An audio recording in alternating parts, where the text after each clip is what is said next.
오늘 본문 말씀은 누가복음 15장 1절에서 13절 그리고 23절에서 28절까지 보겠습니다. 제가 읽겠습니다. 모든 세리와 죄인들이 말씀을 들으러 가까이 나오니 바리새인과 서인관들이 원망하여 가로되 이 사람이 죄인을 영접하고 음식을 같이 먹는다 하더라. 예수께서 저에게 이 비유를 이르시되 너희 중에 어느 사람이 양 100마리가 있는데 그 중에 하나를 잃으면 99마리를 들에 두고 그 잃은 것을 찾도록 찾아다니지 아니하느냐. 또 찾은 저 즐거워 어깨에 메고 집에 와서 겉벗과 이웃을 불러 모으고 말하되 나와 함께 즐기자. 나의 이런 양을 찾아노라 하리라. 내가 너희 눈이 이와 같이 죄인 하나가 회개하며 하늘에서는 회개할 거 없는 의인 99을 인하여 기뻐하는 것보다 더 하리라. 어느 여자가 10드라크마가 있는데 하나를 잃으면 등불을 켜고 집을 쓸며 찾도록 부지런히 찾지 아니하겠느냐. 또 찾은 저 벗과 이웃을 불러 모으고 말하되 나와 함께 즐기자. 이런 드라크마를 찾아노라 하리라. 내가 너희 이르노니 이와 같이 죄인 하나가 회개하면 하나님의 사들 앞에 기쁨이 되느니라. 또 가라사대 때 어떤 사람이 두 아들이 있는데 둘째가 아비에게 말하되 아버지여 재산 중에서 내게 돌아올 분깃을 내게 주소 하는지라. 아비가 그 살림을 각각 나눠줬더니 그 며칠이 못되어 둘째 아들이 재물을 다 모아가지고 먼 날에 가 거기서 허랑방탕하여 그 재산을 허비하더니. 22절부터 보겠습니다. 아버지는 종들에게 이르되 제일 좋은 옷을 내어다가 입히고 손에 가락지를 끼우고 발에 신을 신기라. 그리고 살찐 송아지를 끌어다가 잡으라. 우리가 먹고 즐기자. 이 내 아들은 죽었다가 다시 살아났으면 내가 잃었다가 다시 얻어노라 하니 저희가 즐거워하더라. 맏아들은 밭에 있다가 돌아와 집에 가까웠을 때 풍류와 춤추는 소리를 듣고 한 종을 불러 이 무슨 일인가 물은데 대답하되 당신의 동생이 돌아왔음에 당신의 아버지가 그의 건강한 몸을 다시 맞아들이게 됨을 인하여 살찐 송아지를 잡아내하니 제가 노하여 들어가기를 즐겨 아니하거늘 아버지 나와서 권한대. 오늘 본문에 나와 있는 비유들은 우리가 너무 잘 아는 그런 비유들입니다. 누가복음 15장에는 한 장에 세 가지 비유가 연달아서 나옵니다. 그것은 어떤 사실을 반복적으로 말해주기 위해서 주님께서 쓰신 비유들입니다. 무엇을 보여주고 싶은 것일까요? 어떤 것을 잃어버렸는데 찾았다는 그런 기쁨을 보여주기 위해서 연달아 3번 걸쳐서 얘기하고 있는 겁니다. 저들도 어떤 것을 잃어버리고 난 후에 찾게 되면 얼마나 기쁩니까? 저도 참 많은 것을 잘 잊어버리는 그런 사람입니다. 한 번은 제가 자동차 키를 잃은 적이 있습니다. 자동차뿐만 아니라 그와 함께 달렸던 지키도 같이 잃어버렸는데 지키는 그 열쇠를 다시 복사하면 됩니다. 근데 자동차 키는 복사가 되지 않는 겁니다. 그래서 이 키를 잃어버리면 어떻게 하나 온 집안을 구석구석 다 찾았습니다. 그리고 있을 만한 그런 곳은 몇 차례 더 가서 찾았습니다. 그런데 자동차 키가 보이지 않는 겁니다. 그래서 이제 사는구나 수밖에 없구나 그렇게 생각하면서 설마가 있는데 며칠 후에 이 생각지도 않은 것이 눈앞에 보이는 것이었습니다. 제가 집안에 들어올 때 컴컴해서 스탠드 램프를 켰는데 그 스위치 위에다가 이 자동차 키를 걸어 놓았던 것이었습니다. 그래서 이것을 제가 보았을 때 얼마나 기뻤는지 모릅니다. 이처럼 저희들은 어떤 것을 읽고 또 찾고 해서 오늘 본문 말씀에 나와 있는 이 이야기들이 이해가 됩니다. 그러나 저희들이 어떤 대체할 수 있는 것이든지 아니면 많이 있게 되면 오늘 본문에 나와 있는 사람들처럼 그렇게 갈급하게 찾지 않을 것입니다. 오늘 첫 번째 비유는 100마리가 양이 있는데 한 마리를 잃었다는 그런 이야기입니다. 목자 어느 날 양우리에 저녁이 되어서 양들을 집어넣고 있는데 한 마리가 비었다는 것을 알게 됩니다. 당시에는 양들을 끌고 다니면서 풀을 먹였던 그런 시대였습니다. 그리고 그 먹였던 곳이 광야였습니다. 풀도 많지 않고 벼랑도 있고 또한 위험한 지형들이 많이 있었던 그런 곳이었습니다. 따라서 이 위험한 곳인데 9마리 위험을 안전하고 한 마리만 없어진 겁니다. 한 마리 모습 때문에 포기할 수 있을까요? 이 목자는 포기하지 않고 그 양을 찾으러 가게 됩니다. 그리고 얼마만큼 시간을 두면서 사는지 모르지만 결국은 이 양을 찾게 됩니다. 그리고 너무 기쁜 나머지 이 양을 자기의 어깨에 메고서 둥슬둥슬하면서 돌아온다는 그런 얘기입니다. 두 번째 비유는 좀 숫자가 줄어듭니다. 10개 중에 하나를 잃은 그런 이야기입니다. 여인이 은하 10개가 있는데 하나를 잃게 됩니다. 당시 돈으로 하루의 품사 값입니다. 이런 정도의 그런 은하 한 개, 이렇게 되면 어떻게 될까요? 찾는 분들도 있지만 찾지 않는 분들도 있을 것입니다. 근데 이 여인은 이것을 찾게 됩니다. 하루 종일 자신의 집안을 찾게 됩니다. 그리고 마침내 찾게 됩니다. 너무 기뻤는지 자기 친구들을 다 불러서 내가 잃어버린 은하 내가 찾게 됐다, 이렇게 말을 하게 됩니다. 세 번째는 둘 중에 하나를 잃어버린 경우입니다. 짐승도 물건도 아니라 아들이었습니다. 두 아들 중에 하나를 잃게 됩니다. 근데 사실 엄밀히 말한다면 이런 것이 아니라 스스로 나간 것이라 할 수 있습니다. 그러나 한 아들은 잃게 되지만 그래도 한 아들이 있기 때문에 위안을 삼으면서 이 아버지는 그 아들을 포기할 수 있겠습니까? 저들도 포기할 수 없듯이 이 아버지도 포기하지 못했습니다. 그래서 언제나 이 아들이 돌아올까 기다렸을 것입니다. 그리고 드디어 돌아오게 됐을 때 너무 기뻐서 이 아들을 위해서 잔치를 벌였다, 이런 얘기입니다. 주님은 당시 청중들에게 어떤 흥미로운 얘기를 해준 것이 아니라 어떤 사실을 전달하기 위해서 이 비유를 말씀을 하신 것입니다. 주님은 어떤 사실을 이 비유를 통해서 말씀하고 계시는 것일까요? 먼저는 이 비유에 나오는 이 사람들의 모습이 결국은 하나님 아버지의 모습이라는 것을 말하고 있는 것입니다. 당시 율법을 지키고 하나님 말씀을 잘 지킨다고 생각했던 그런 사람들이 있었습니다. 그들은 바리새인들, 서기관들이었습니다. 반면에 하나님의 율법대로 지키지 못하면서 사는 사람들도 많았습니다. 일명 그들을 죄인들이라고 불렀습니다. 이 죄인들에 대해서 이 사람들은 참 무시를 많이 했는데, 근데 예수님께서 이 죄인들과 어울리는 겁니다. 같이 식사도 하고 또한 가까이 하고 또한 그들을 받아주는 것이었습니다. 그래서 이 사람들을 볼 때 예수님이 못마땅한 것입니다. 하나님 아버지라면 이 죄인들 그냥 내버려 두고 멸망케 하실 텐데, 그런 생각을 분명히 그들은 갖고 있어서 그렇게 했을 것입니다. 그래서 예수님은 하나님 아버지가 과연 그렇게 했을까? 이 비유를 통해서 하나님 아버지가 어떤 분인지 보이고 있는 것입니다. 그래서 이 사람들이 생각에 하나님은 어떤 분이었을까요? 그들이 만약에 비유를 통해서 아버지를 대해서 말한다면, 먼저 목자와 관련해서 생각한다면, 목자는 자신이 잘못해서 길을 잃은 이 양 절대로 찾지 않을 겁니다. 자신이 잘못해서 길을 잃었으면 책임져야 된다, 분명히 목자는 생각했을 것입니다. 또한 이 바리새인들이 생각하는 아버지의 그런 상을 생각한다면, 이 여인도 10개 중에 하나를 잃은 은하 때문에 그런 고생하지 않을 것입니다. 더구나 탕자의 경우는 더 그렇습니다. 이 탕자는 스스로 나간 것입니다. 그리고 나갈 때 좋게 나간 것도 아니었습니다.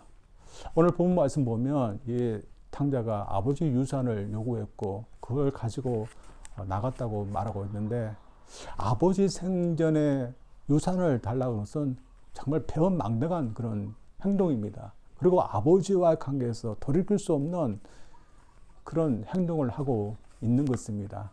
그래서 바리새인들과 서기관들이 생각하는 그런 아버지의 모습이었다면 그 아버지는 어떻게 행동했을까요? 분명히 이 못된 자식 평생 보지 않겠다, 그렇게 했을 아버지였을 것입니다. 그리고 찾지도 않고 기다리지도 않았을 거고, 만약에 돌아와도 험하게 이 아들을 대했을 것입니다. 그러나 주님은 그런 아버지가 하나님 아버지는 아니라고 말씀하고 있습니다. 오히려 이 비유에 나와 있는, 우리가 보기에 좀 거한 모습을 보고 있는 이런 분의 모습이 하나님 아버지의 모습이라고 우리에게 말하고 있습니다.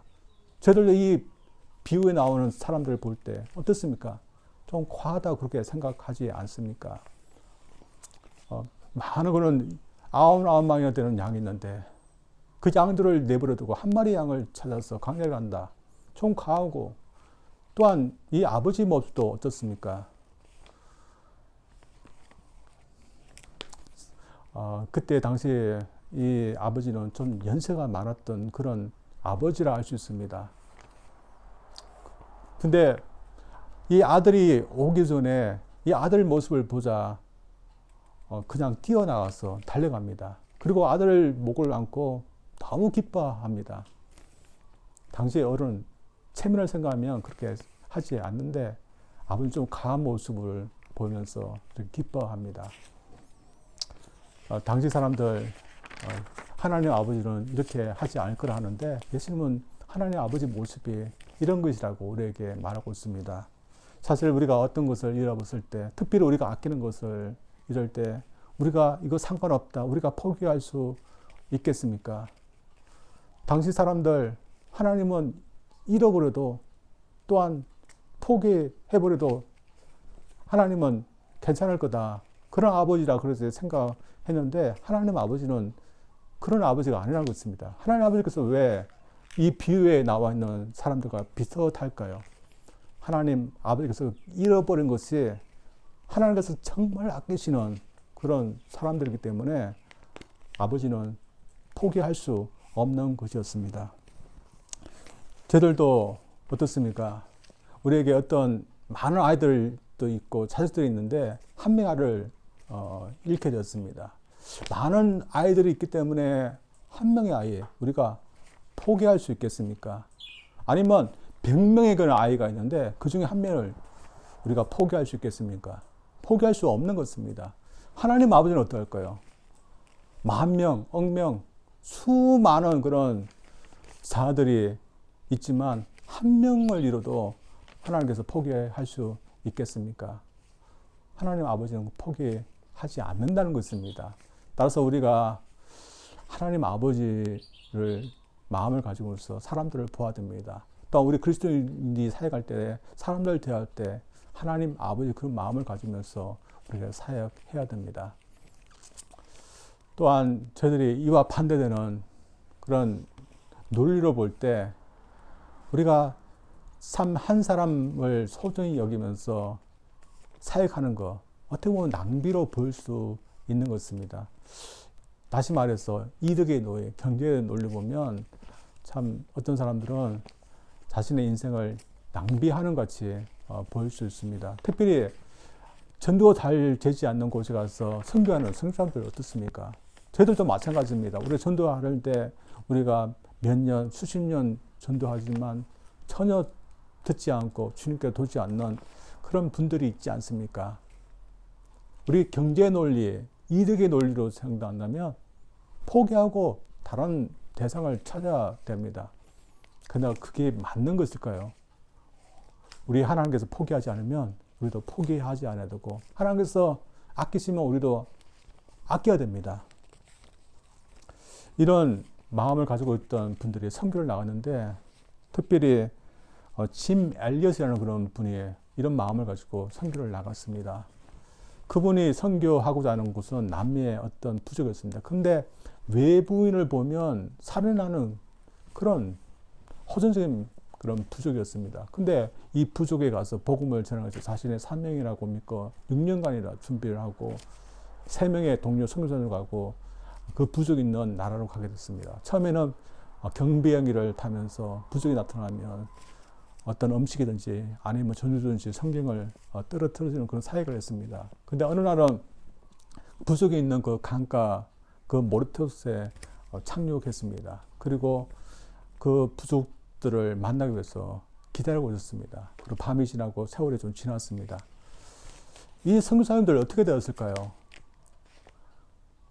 그들을 만나고 또한 전도해서 그 결과로 이 부족의 사람들이 다 주님께 돌아오는 그런 놀라운 역사들이 일어났을 거예요. 불행하게도 그런 일은 일어나지 않았습니다. 대신에 끔찍하게 이분들이 순교를 당하게 됐습니다. 근데 그 후가 놀랐습니다. 이 선교사님 아내분에게는 2살 낳은 딸 아이도 있었지만 태중에는 다른 아들도 있었습니다. 근데 그 아들이 나중에 커서 다시 이곳에 가는 것이었습니다. 아버지의 그런 원수를 복수하겠다 그런 마음으로 한 게 아니라 선교하겠다는 그 마음, 그런 모습으로 또 가는 것입니다. 근데 이번에는 정말 하나님께서 복을 주셔서 그런지 그들에게도 복음을 전하고 그들을 다시 주님께로 인도하는 그런 놀라운 일이 있었는데, 세상의 논리, 경제의 논리를 보면 이게 받아들이지 않고 또한 거부하는 이 사람들에게 복음을 전하고 자신의 생명을 주는 것이 이게 말이 됩니까? 낭비인 것입니다. 근데 하나님 아버지가 한 영혼 돌아오기를 원하고 또한 귀하게 여긴다면 그 영혼들을 위해서 자신의 젊음도 시간도 또 자신의 생명까지도 드리는 것이 헛된 것은 아닌 것입니다.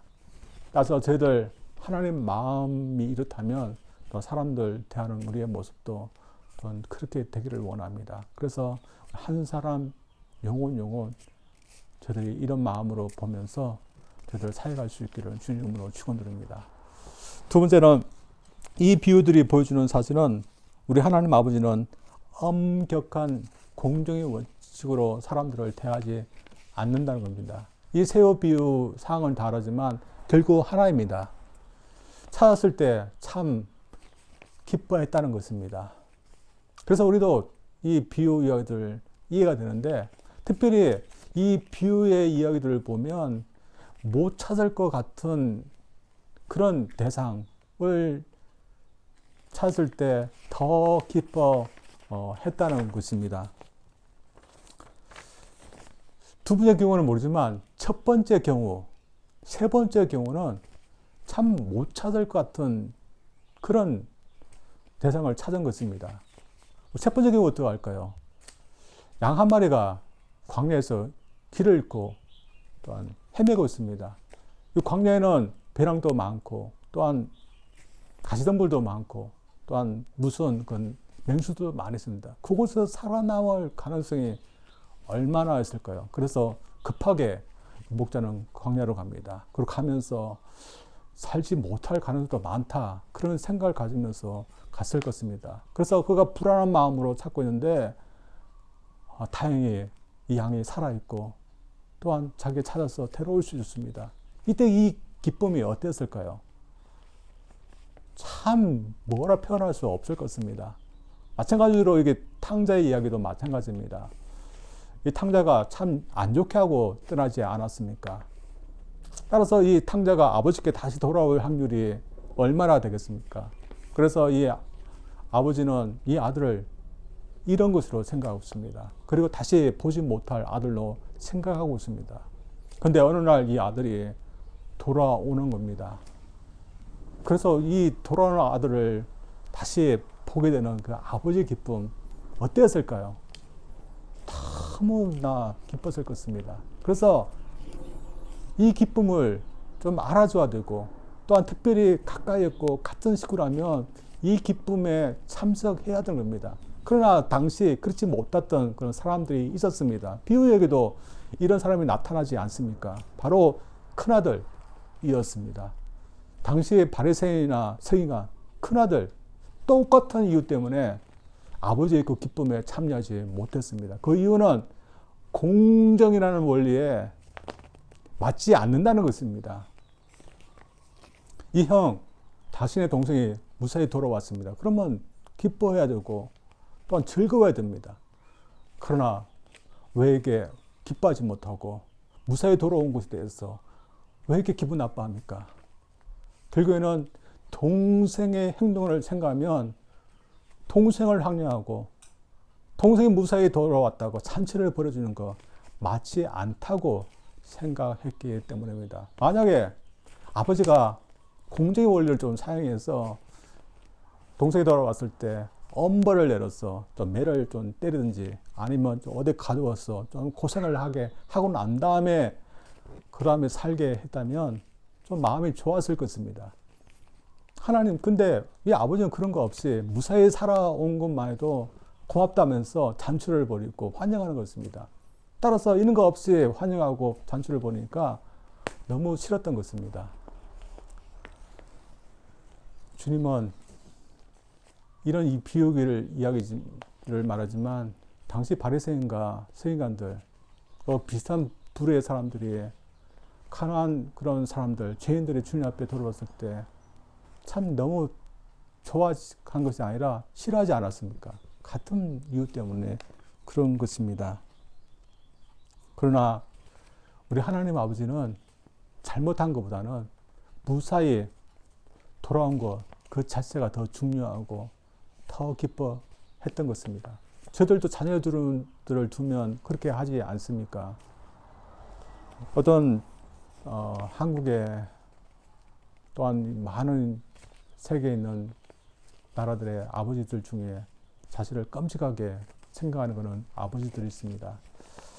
한국에 좋지 못한 그런 일이 있었는데 대구에서 벌어진 사건입니다. 초등학교 몇 명이 개구리를 잡으러 어느 날 갔습니다. 근데 이 개구리를 잡는다고 산으로 갔는데 돌아오지 않고 실종된 사건이 있었습니다. 이 실종된 아이 중에 어떤 부모님은 아이를 찾으려고 정말 노력을 했습니다. 어머니 같은 경우는 대구 지역에 가서 아들의 사진을 있는 전단지를 보여주면서 찾았고, 아버지는 심지어 자신의 생업까지 포기하면서 전국을 돌면서 아이를 찾았습니다. 근데 아이를 찾지 못하고 아버지는 너무나 스트레스 받아서 가람으로 세상을 떠나게 됐습니다. 매우 슬픈 그런 사건인데, 만약 이것이 비극으로 끝나지 않고 이 가정이 이 아이를 찾게 됐다면 이 아이에게 이 부모님이 처음에 뭐부터 했을까요? 보자마자 이놈의 자식 왜 이렇게 말도 안 듣고 잡으러 가지 말라는 거 개구리 잡으러 갔다고 먼저 혼부터 내었을까요? 그리고 벌을 준다고 해서 밥도 주지 않고 며칠 가두면서 혼을 냈을까요? 분명히 그 아버지는 그렇지 않았을 것입니다. 잘못한 것은 있지만, 그러나 잘못한 것보다 무사히 돌아오고 아무 일 없는 것이 더 중요하고 더 기쁜 것입니다. 우리 주님은, 우리 하나님 아버지가 우리 사람에게 그렇게 하고 있다는 것입니다. 근데 우리 사람은 그렇지 않은 것입니다. 공정의 원리로 좀 해달라고 그렇게 말합니다. 그래서 하나님 말씀을 잘 믿고 지키고 있다는 자신들은 복을 주고, 그렇지 못한 죄인들은 벌을 주라, 그렇게 말하고 있는 겁니다. 근데 엄밀히 말해서 이 큰아들도, 바리새인들도 또한 서기관들도 공정의 원칙으로 따진다면 마찬가지로 벌을 받아야 될 사람들입니다. 이 큰아들이 아버지에게 뭐라고 했습니까? 29절에서 30절까지인데 제가 읽겠습니다. 아버지께 대답하여 가로되 내가 여러 해 아버지를 섬겨 명을 어기며거늘 내게는 염소 새끼라도 주어 나와 내 벗으로 즐기게 하신 일이 없더니 아버지의 살림을 창기와 함께 먹어버린 이 아들이 돌아오매 이를 위하여 살찐 송아지를 잡으셨나이다. 이 큰아들의 말을 들으면 아버지가 자신의 일을 시켜서 죽도록 자신을 일만한 것 같이는 이렇게 말하고 있습니다. 또한 자신은 아버지가 아무것도 해주지 않은 것으로 말하고 있습니다. 참 이렇게 무례한 아들입니다. 또한 감사지도 않는 그런 아들입니다. 정의의 또한 공정의 그런 원칙으로 따진다면 이런 무례한 아들, 좋은 것을 받으면서도 감사하지도 못하는 이 아들에게 어떻게 하겠습니까? 벌을 줘야 됩니다. 근데 이 아버지는 공정의 원칙으로 하지 않고 그 아들도 자신의 아들이기 때문에 따뜻하게 이렇게 대합니다. 오늘날 사람들은 공정의 원칙을 더 좋아하는 것 같습니다. 우리 그리스도인도 그런 것 같습니다. 그래서 하나님께서 우리에게 복을 주신 것은 당연하지만 그렇지 못한 사람들에게는 하나님께서 또 공정하게 벌을 주시고 또한 엄격하게 뭐 하기를 못합니다. 그래서 나중에 돌아오는 사람들 볼 때 달가지고 않는 그런 경우가 있을 수 있습니다. 왜냐하면 우리들은 처음부터 주님을 믿는다고 주일날도 교회 나가고 헌금도 하고 또 봉사도 하고 이렇게 주님을 믿는다고 힘들게 살았는데 마지막에 조금 믿다가 천국 가는 이 사람들 불공평하지 않나 그렇게 생각할 수 있는 겁니다. 따라서 우리는 공평한데 하나님께서 공평하지 않으니까 우리가 공평을 하나님께 요구하는 것일까요? 하나님은 공평하신 분입니다. 그래서 우리가 일찍부터 주님을 믿고 주님 앞에 헌신하는 거 헛되지 않은 거고 무엇보다도 먼저 주님을 믿고 사는 것이 복된 것입니다. 그러나 어떤 이유 때문에 어떤 사람들은 나중에 주님 앞에 돌아오는 그런 사람들이 있습니다. 이 탕자처럼 뒤늦게서야 자신의 잘못을 깨닫고 하나님 앞에 돌아올 수 있는 겁니다. 이럴 때 우리가 엄정한 그런 공정의 잣대로 우리가 대하는 것이 아니라 하나님의 자녀들이 돌아왔구나 이렇게 보면서 저희들 역시도 따뜻하게 대하고 또 환영하고 또한 기뻐해야 되는 것입니다. 저희 교회는 이런 분들이 오면 다 환영하고 또한 기뻐하는 분들로 가득 차 있다고 저는 생각합니다. 그래서 누구든지 오기만 하면 환영합니다. 그리고 아무리 없더라도 환영합니다. 그러나 저희들 지금은 이렇지만 저희들이 끝까지 그럴 수 있을까요? 저는 믿기에 저희들이 끝까지 그렇게 해야 된다고 생각합니다.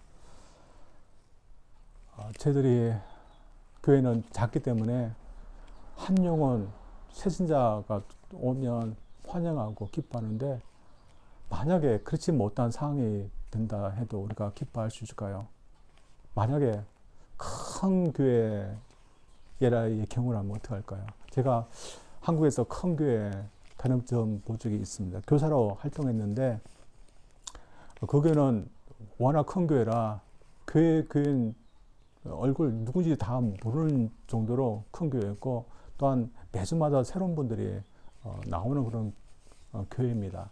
그래서 매주마다 강구 시간 되면 새로운 분들을 환영하고 그런 교회였는데 처음에는 새로운 분들이 오니까 좋다 기쁘다 그러겠는데 이것이 반복되고 또한 새로운 분들이 너무 흔하게 되니까 또 새로운 분이 오셨구나 그 정도였지 참 기뻐하는 마음이 많이 둔해졌음을 제가 느꼈습니다. 저는 그렇지만 그러나 그 교회를 정말 사랑하고 또한 이끌고 가는 그런 중직들 그런 목사님들은 이 새로운 분들이 오시는 것에 대해서 어떻게 생각했을까요? 이제 충분하다 그렇게 생각했을까요? 오면 올수록 더 기뻐하고 더 기뻐했을 것입니다. 그래서 하나님 아버지도 마찬가지일 것입니다. 누구든지 주님 앞에 돌아오면 참 기뻐하실 분이 우리 하나님이십니다. 따라서 저희들도 이런 마음을 가지고서 사람들이 주님 앞에 돌아올 때 참 기뻐할 수 있는 저희들 되기를 원합니다. 1890년도 말쯤에 이영복이라는 분이 한국에 계셨다 합니다. 이분은 17세에 결혼하고 그리고 두 딸을 낳고 34세가 되었을 때 남편을 잃은 그런 분이었습니다. 근데 이분이 한국에 들어왔던 선교사님들을 통해서 복음을 받들고 예수님을 믿게 됐습니다. 근데 시집 식구들도 주님을 믿지 않고 두 딸도 아직 주님을 믿지 않는 그런 상태였습니다. 자신은 주님을 믿고 전도하니까 시집에서 쫓김을 받았습니다. 근데 그것에 굴하지 않고 당시 여성분들을 신학교육을 시키고 전도자로 만드는 그런 학교에 있는 겁니다. 근데 그 학교에 들어가서 전도자가 되었습니다. 이 전도자 학교를 나올 때가 그의 나이 60이었을 때였습니다. 먼저 자신의 두 딸을 전도하려고 했습니다. 이미 장성했고 출가했던 딸들이라 쉽지 않았습니다. 그리고 많은 핍박이 있었습니다. 그러나 그녀가 세상을 떠나는 그 순간까지 그녀는 주님의 복음을 전하는데 힘썼습니다. 그녀가 75세에 세상을 떠나는데 그때까지 얼마만큼의 교회를 세웠고 또한 전도했을까요? 평양 무렵에만 20개의 교회를 세웠답니다. 20교회면 얼마만큼 사람들을 전도했을까요? 이분이 이런 어려움이 있었지만 왜 끝까지 전도하는 삶을 이렇게 살았을까요? 분명히 그녀 마음에는 사람들이 돌아올 때 기뻐하시는 하나님 아버지 그 마음, 그녀에게도 그런 마음이 있었기 때문에 그렇게 했던 것 같습니다. 우리도 마찬가지입니다. 우리가 전도하고 또한 사람들을 대할 때 아버지의 그 기뻐하는 마음이 없다면 우리가 어떻게 하겠습니까? 따라서 저희들도 사람들 볼 때 참 남으로 보지 마시고 하나님께서 아끼시는 잃어버린 사람들을 우리가 도와야 됩니다. 그리고 그들이 더 돌아올 수 있도록 노력하고 돌아오면 같이 하나님 아버지와 같이 기뻐할 수 있는 저희들이 되어야 될 줄 믿습니다.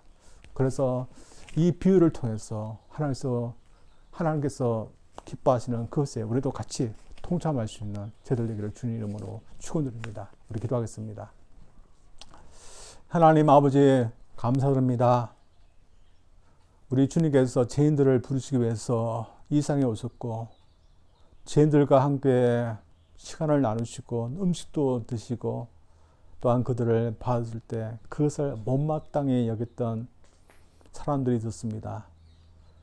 그들 눈에는 하나님 아버지께서 죄인들은 다 포기하시고 멸망받아도 괜찮다고 생각하시는 그런 하나님 아버지라고 생각했지만 하나님 아버지는 한 영혼도 잃기를 원치 않는 그런 아버지였음을 이 비유 말씀을 통해서 우리에게 말씀하셨습니다.